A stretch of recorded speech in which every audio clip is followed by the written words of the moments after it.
Hey everyone, and welcome to Health Coach Tip Tuesday, where every week we are going to give you the tips, tools, and resources you need to confidently solve your clients' health problems and grow your business as a health coach or professional.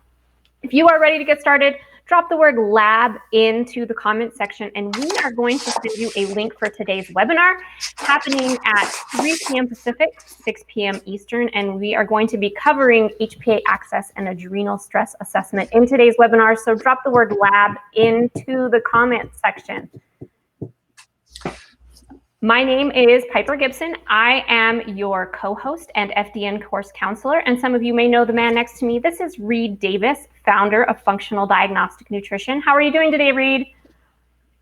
Fantastic. Thank you, Piper. Good to see you. Good to see you too. So if you're ready, let's get this show on the road and give these health coaches their tip for the week. And this week, we are going to be talking about basic lab assessments to evaluate healing opportunities. Reed, what is your experience? What do we look at when we are looking for the basic lab assessments for healing opportunities? What's my experience? Oh man, you don't have time for that. What we'll do instead is just tell you that for all these years, I've basically looked at hormone, immune, digestion, detoxification systems. We can use saliva, urine, blood, and stool. Hormone, immune, digestion, detoxification. You could throw in energy production and the nervous system, like autonomic balance, HIDDEN. I've been using saliva, urine, blood, and stool testing for 20 years now. And up until about 12 years ago, there wasn't that many labs that the quote-unquote alternative practitioner would use. There was saliva testing, which had finally reached its heyday. When I started 20 years ago, it was kind of frowned on, but now it's considered the best way to check for cortisol, for instance, because it's time specific and it's bioavailable levels. So it's basically only measuring the free amount of hormone. Now, there's other ways to get free hormones, but for cortisol, that appears to be the best, especially since, again, with cortisol, you want to know if it's morning, noon, afternoon, night. I mean, even the difference between the time you wake up till half an hour later is different. And you can actually get that. You're only going to get that with cortisol. I mean, with saliva testing. So one of the basic tests I like to do is the cortisol to DHEA ratio. Cortisol is a stress hormone. DHEA is also made in the adrenal glands, and it is going to be counter-regulatory. So you want those two things in balance.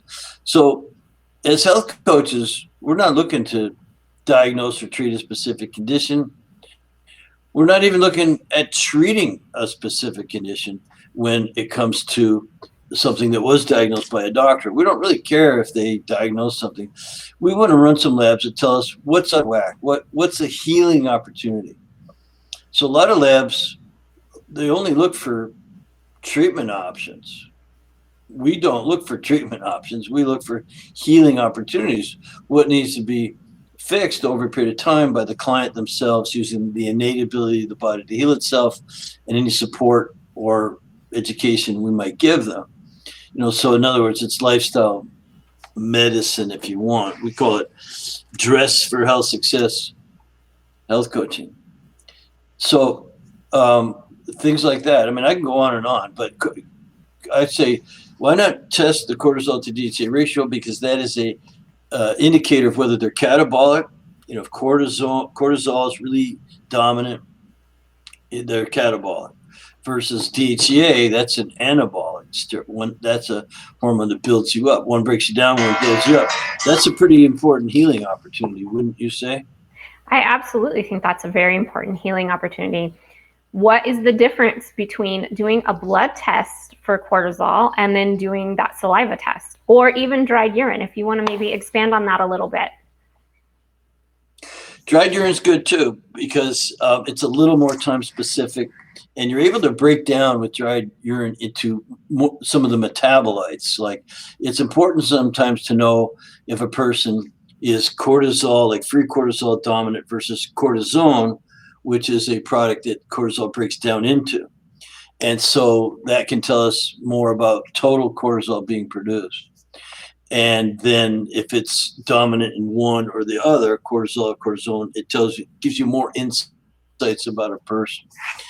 Cortisol is turned into cortisone, which is very inactive. Cortisone is pretty useless in the body. So if you have something going on in the liver, or in the kidneys, you might be producing lots of cortisol, but it's being converted into useless cortisone. And so then you'd want to know about that, because the difference is important. If you see that their total cortisol output is actually pretty good, that's a lot different than just seeing, oh, cortisol's low, you have adrenal problems. So the dried urine gives us some additional insights, which are very helpful. But basically, you can get, because that's not those are metabolites, are not exactly the total amount of the hormone itself. You have to use like a little mathematics of sorts. The saliva is kind of the gold standard for cortisol, and DHEA is very accurate on DHEA. And so just looking at that, so you're looking at different imbalances that are pretty critical, I think. For health coaches, again, we're not looking for treatment options like, oh, just put them on, some product. I could name a bunch of them.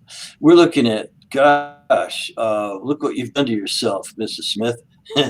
This happened over time. You've really got a lot of chaos, in the body. Let's see what we can do to straighten it out. And then that same data will give you those recommendations. One of the chaotic factors that we look at as health coaches, as FDNs, is something that we refer to as liver congestion. How can testing help us with finding the healing opportunities for the liver and the liver congestion? Well, just start with, the way people show up. People show up with all kinds of inflammation, all kinds of issues around a liver being congested. They could have, the liver's a main detoxifying organ, right? Kind of a filter in a way, but also a detoxifying organ. So it filters out all this crap and then it detoxifies it. And just in terms of straight filtering, if you will, livers can get congested. So there are markers that could appear in the bloodstream because of that. And they can be, just like anything in the bloodstream, it's going to go through the kidneys to get cleaned up, filtered out, and excreted in urine. So you can find a lot of things in urine that would be helpful in determining if someone had some liver congestion. And if they do, there are known therapies that improve liver function. So again, we're not talking about disease like doctors might look at certain markers for liver to check for cirrhosis or hepatitis, some disease of the liver. And of course, they have their medical treatment for that. We're not. We're looking for, is it just congested and operating at low function? So that'd be important to a person, especially when they show up to us. They've already been to a doctor. They've already ruled out, you don't have cirrhosis, you don't have, hardening of the liver, you don't have this hepatitis or other, quote unquote diseases. So you're okay. We can look at it a little bit differently, find a healing opportunity. We're not treating the liver; it's just helping a person improve all the functions in their body, and the liver would go along with that. And by the way, that's a pretty good indicator for all your detoxifying organs. So if your liver's congested, well, what about your lymph system? Don't you think it's going to have a bunch of crap floating around in there too? And what about the lungs are detoxifying organs, your kidneys are detoxifying organs, your skin is a detoxifying organ. And most people know there's a pretty high correlation between a toxic congested liver and bad skin, for instance. Mm-hmm. The colon also is a pretty big detoxifier. So we're just looking for clues that you have issues that can be cleaned up through lifestyle repair, if you will. Well, on that topic, since we're talking about the colon, let's talk a little bit about stool pathogen testing and how we use that as FDNs and as health coaches. I know that a lot of people who have liver congestion actually do have some constipation issues going on. And so sometimes some stool pathogen testing can really be a great option. Why don't you talk a little bit about that? Well, sure. In our quest, as I said at the beginning of this little episode here, that, we look for hidden stressors and contributors to metabolic chaos. And we just tend to run a small handful of labs on everybody. Why? Because, again, we're not trying to dial in on one little set of symptoms. We just want to know generally, from the widest angle possible, what are as many healing opportunities as we could identify. So you'd run multiple labs for that. And anyone can do it. And I've been doing it for 20 years as a non-licensed lay practitioner, if you will, a health coach. We didn't use that term 20 years ago, but it's a good one. And it's an amazing industry that's just exploding because there's a lot of people here who want to help others. And you may have overcome your own health challenge. And now you really want to help others because it can be done. And so we can give you put the lab and the technology and things right into your hands. But not only that, the wisdom to use it, effectively and properly. And I prefaced this question about GI pathogen screening because sometimes you could uncover something for a person that their doctor wouldn't look for, said, no, we don't run that test or something. Your blood work looks fine. Don't worry, your body can handle most parasites or bacteria or funguses. And if you get symptomatic, we can give you something for it. So we don't look at things that way. If you are living with creatures that don't belong in your body, we kind of want to know about that. So we do test. We run stool testing, and it is mostly for bacteria, fungus, and of course, there's lots of other markers you can get. Parasites are a big thing. But if we find them, we generally, as a rule, would say, look, you probably want to go check with your doctor to make sure this isn't involved in some other condition that you might have. Doctor, depending on the bug, they can get really serious and nasty. They can form little cysts. They can creepy crawler around and stink up the place real bad. So depending on your symptoms, depending on what your complaints are, they might run another test, or they might do something that is medical, and that would be to be seen, generally. So we make that deferral, if you will. It's always good to send people to their physician if you find some bad bugs. But most of those same people, they're into self-treatment. So, there is a lot of information available, and we can help them sort that out on how they can use botanical treatments. So again, if I get someone with bugs, I always refer them to hey, look, this is something that you probably want to talk to your doctor about. And then, they usually say, well, okay, I'll do that, but can I treat this myself? And then, you can educate them. That way they're not spending hours and hours on the internet looking at a bunch of stuff that's not very good. Dr. Google. Dr. Google comes into play at that. Yeah, Dr. Google. Don't confuse your internet search with my medical degree. Right. I've heard a lot of physicians say that, and they're right. Go ahead. Yeah, no, we have a question from Tracy. She wants to know if we see a lot of issues in a diabetic. Do you want to speak to that? Yeah, sure. A little bit, Reed? Well, there's different types of diabetic. Mostly, she's probably talking about T1s.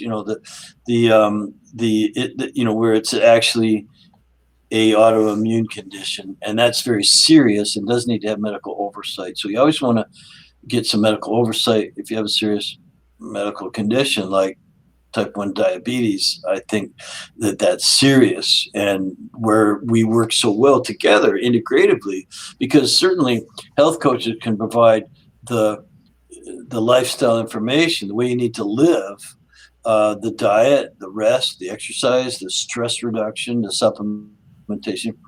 And if you have other things going on that the physician just sort of isn't that interested in, like food sensitivities or parasites, bacteria, funguses, virus, things that we could help you look for. So we're like health detectives. Doctors are phenomenal, great. They want to help people. They know a lot of stuff, and they can order tests that we can't, by the way.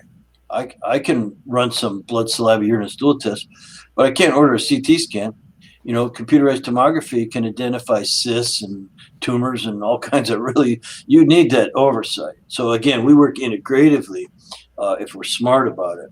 And to that extent, if a person has a medical condition, health coaches are the junior partner.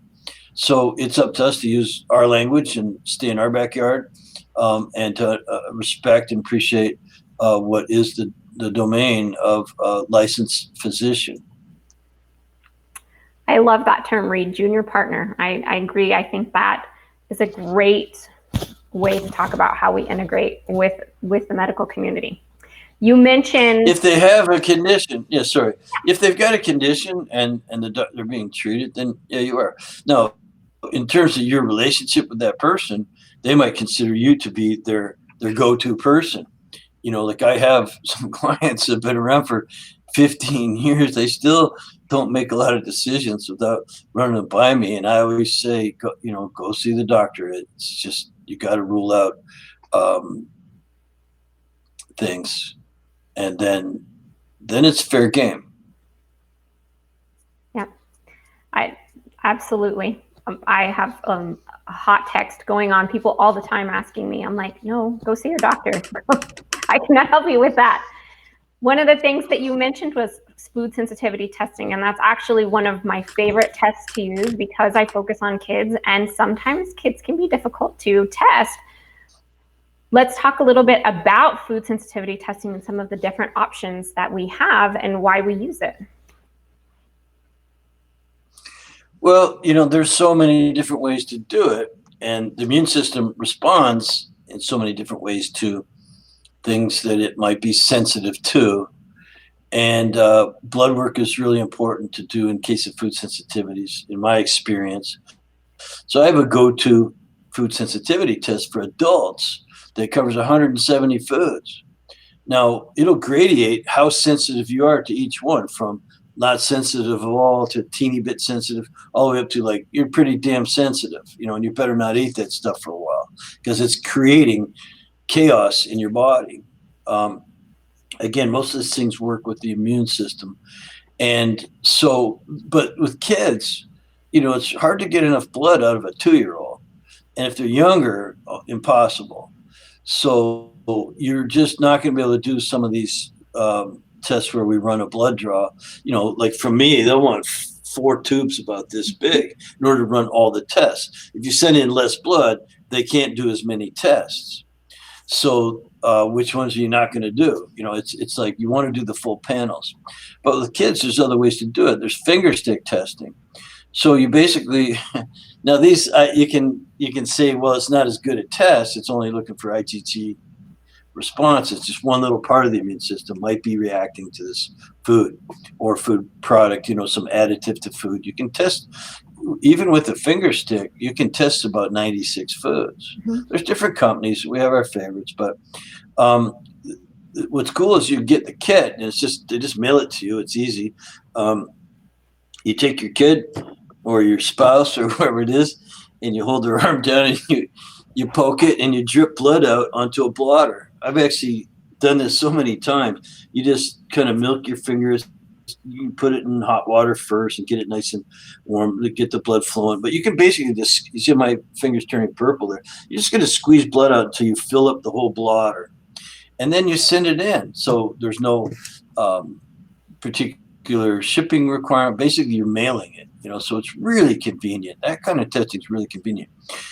So again, sometimes it's, some people might say you have to get lucky, but you know what? If you're trying, you have a kid that's 2, 4, 6, 8, whatever, they've got problems, whatever they might be, anything from their skin or their ears or their eyes or their nose or could be their behavior. Mm-hmm. It could be different things. Complaints, they're not normal, and who knows better than their mom and dad. So you might. It's called an IgG finger stick test, Shauna. Thank you for typing that in there. IgG finger stick test. And they're cool. Now, they're not going to tell you every sensitivity that person has. And believe it or not, there's, yes, for food sensitivities. And there are false sensitivities. So here's the deal. It's not that they're really false sensitivities. It's just that they're not directly related to the symptom you're observing. So we know for a fact that looking backwards, this has been very helpful in a lot of cases. Looking backwards, oh man, sure I'm glad that Billy and sure I'm glad that Susie did that test, because when I got them off those foods, their problem went away.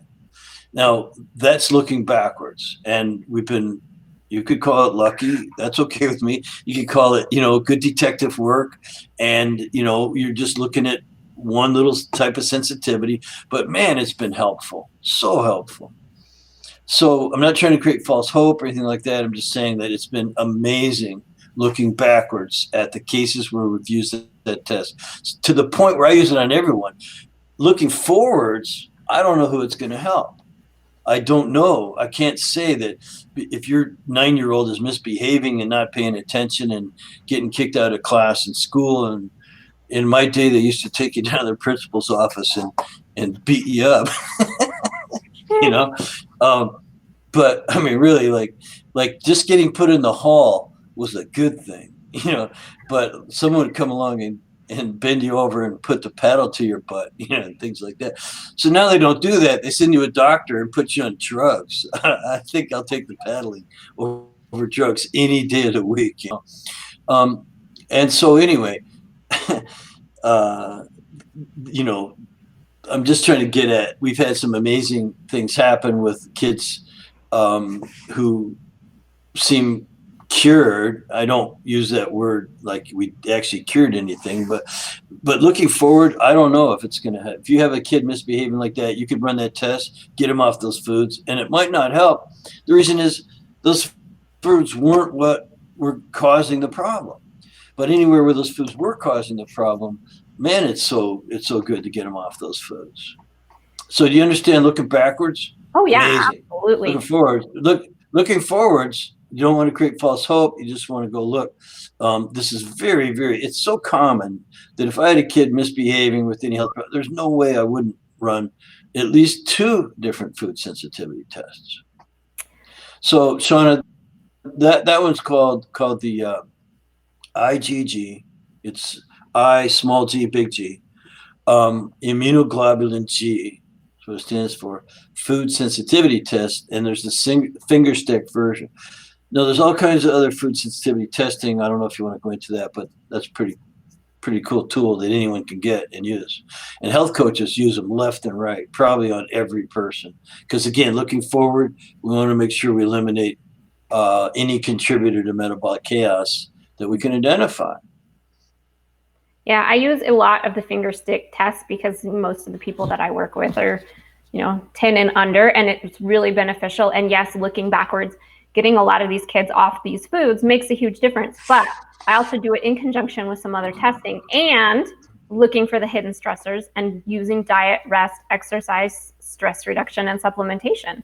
Because without all those factors, just removing the food may not be the be all end all. So yes, I love food sensitivity testing as well. Are there any other tests you want to talk about today, Reed? Yeah, I mean, you mentioned the stool testing, you mentioned the food sensitivity testing. We talked about just looking at cortisol and DHEA and finding out if they're catabolic versus anabolic, and lots of other things. You could look for oxidative markers. Does a person have a lot of oxidative stress? Well, this is the kind of stress that turns an apple brown when you cut it in half and leave it on the counter. So what turns that apple brown? Why is it basically rotting? It's just, rotting. Well, that happens to us if we're rust, things rust. Okay, that's oxidative stress. Well, that happens to your body, and it's normal up to a point. So cells are, you heard about free radicals and things like that. There's a normal amount that's acceptable. It's counteracted basically by antioxidants, your vitamin C and vitamin D and vitamin E and things like that. There's lots of those in food. Our body makes some, we can get a lot of it from food. We have oxidation and pro-oxidation, and we have antioxidation. And so they need to be in balance too. Just one more thing. It's not a medical diagnosis. It's just something else that's out of balance.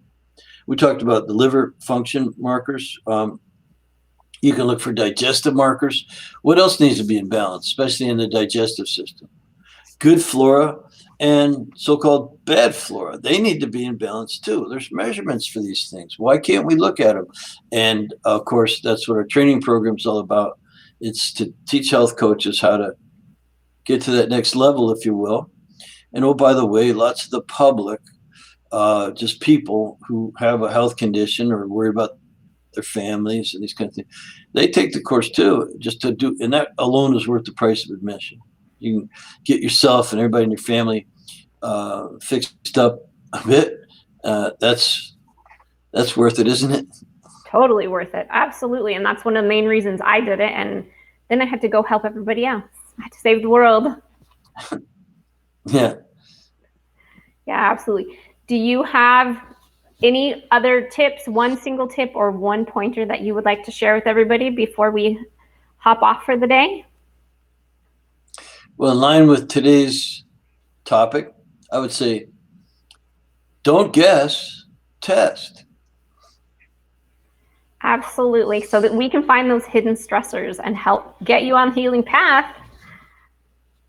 That's the way to go. Well, Reed, thank you for joining me once again. Thank you for sharing your knowledge and your wisdom. We will be back next week with another Health Coach Tip Tuesday.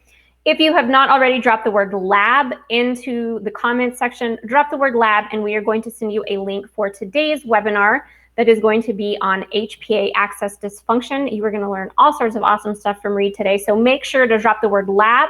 Join us for today's webinar and we will see you guys next week. Thank you, Reed. Thank you. Bye.